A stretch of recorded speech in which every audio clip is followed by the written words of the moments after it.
Well, sebetulnya nggak hanya Face App ya, tapi aplikasi apapun juga harus hati-hati dalam penggunaannya. Nah, untuk membahas hal ini sudah bergabung bersama kami ada Ruby Alamsyah, CEO Digital Forensik Indonesia di CNN Indonesia Connected. Kita sapa Mas Ruby, selamat malam. Mas Ruby, seberapa besar sih kalau ngelihat viralnya Face App ini ya, mengancam privasi pengguna kabarnya. Nah, kalau kita ingat juga beberapa negara mungkin sudah ada yang menggunakan biometrics service. Nah, ini ketakutannya harus seperti apa? Masyarakat Indonesia, silakan. Ya, jadi kalau kita perhatikan di terms and condition di aplikasi Face App tersebut, itu cukup mengganggu privasi bahwa mereka dengan kita menginstal aplikasinya, mereka dapat mendapatkan izin penuh dari kita untuk menggunakan bagaimanapun foto-foto yang diupload ke server mereka. Nah, sehingga itu kedepannya bisa merugikan ataupun mengganggu privasi para pengguna. Dan kebetulan di Amerika pun juga sudah ada ada atensi dari pihak Amerika, bahkan FBI disuruh untuk mengecek tentang Face App ini karena ini aplikasi buatan pihak Rusia dan juga ada masalah dengan terms and condition-nya tersebut. Di mana terms and condition-nya itu selain tadi foto-foto itu akan menjadi hak milik mereka, tidak perlu membayar royalti pada pengguna, itu juga aplikasi itu bisa mengakses foto-foto kita yang lain yang bukan diupload dari aplikasi tersebut, yaitu yang ada di folder atau di album handphone kita. Oke, secara tidak langsung bisa melacak galeri kita begitu. Tidak hanya foto, kabarnya juga wilayah, kemudian alamat email dan segala data yang menyangkut privasi kita juga ini diintai begitu dalam tanda kutip.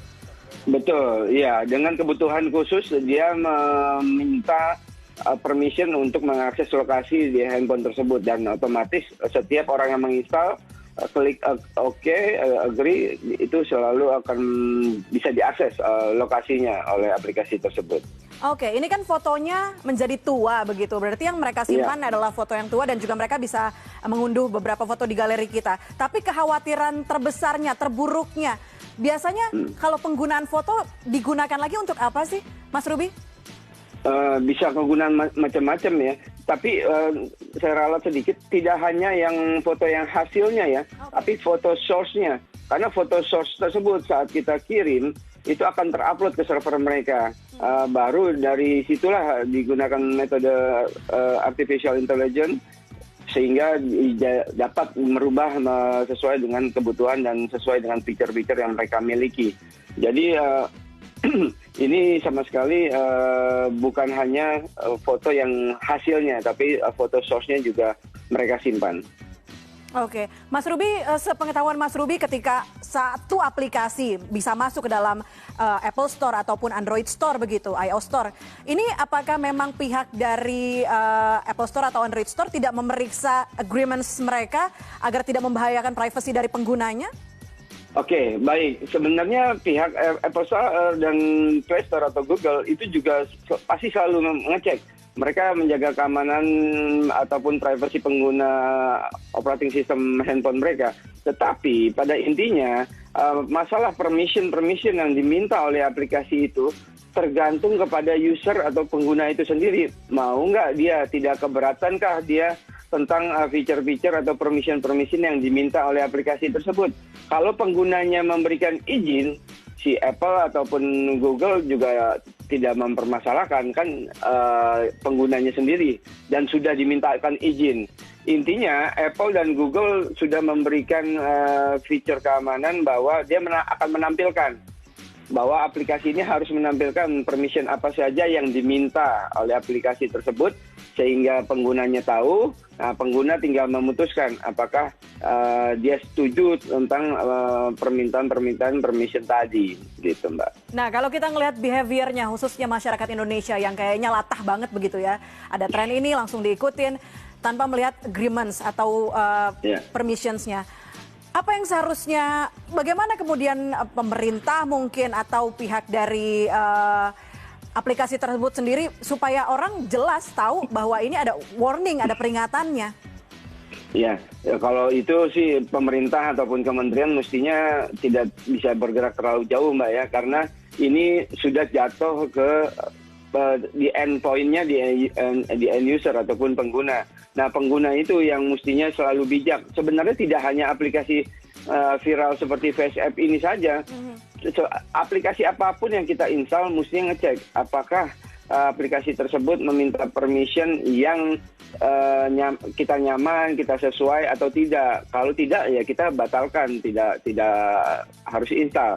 Jadi balik lagi masalah permission dari aplikasi ini itu benar-benar hak pilih ataupun diputuskan oleh pengguna.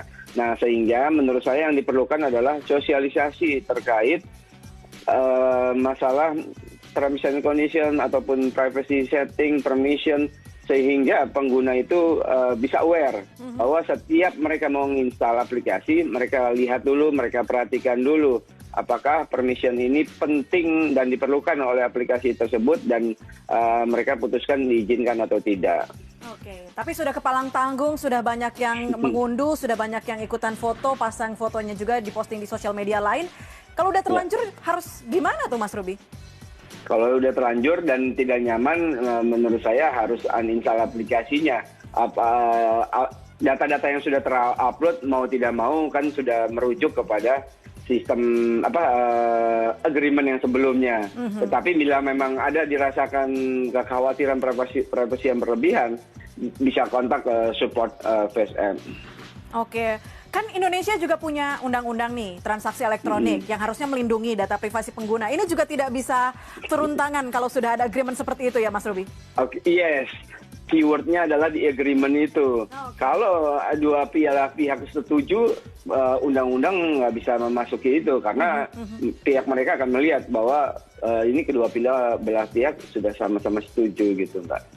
Oke, buat Mas Ruby sendiri data kemudian foto, seberapa besar sih aplikasi yang menginginkan hal ini? Seberapa penting big data untuk mereka?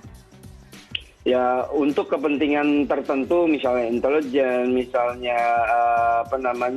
untuk kepentingan kebanyakan intelijen investigation ataupun profiling itu bisa digunakan macam-macam, Mbak. Sebuah foto, sebuah gambar itu bisa sangat berarti untuk diolah menjadi kepentingan-kepentingan yang lain. Jadi ya kekhawatiran terhadap viralnya FaceApp ini, terms and condition mereka, menurut saya sih baik memang disosialisasikan masyarakat sehingga mulai mengerti bahwa aplikasi apapun sebenarnya selama nantinya kita harus periksa apakah permissionnya itu sudah sesuai dengan kebutuhan aplikasi dan kita perlu izinkan atau tidak.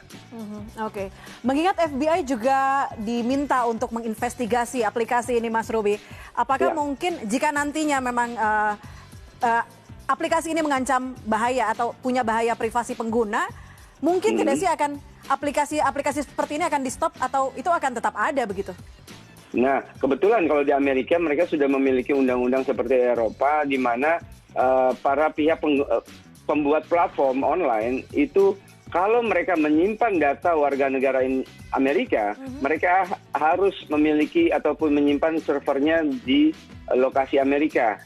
Mereka sudah ada, wajib. Nah, FBI tinggal mengecek apakah data yang dikirim oleh warga negara mereka menggunakan aplikasi FaceApp tadi disimpan di server yang berada di Amerika atau tidak. Kalau tidak, bisa ditutup oleh Amerika. Oke, begitu. Tergantung kebijakan negara sendiri itu lagi ya. Baik. Betul. Baik, terima kasih banyak Mas Ruby Alamsyah untuk ulasannya mengenai FaceApp ini.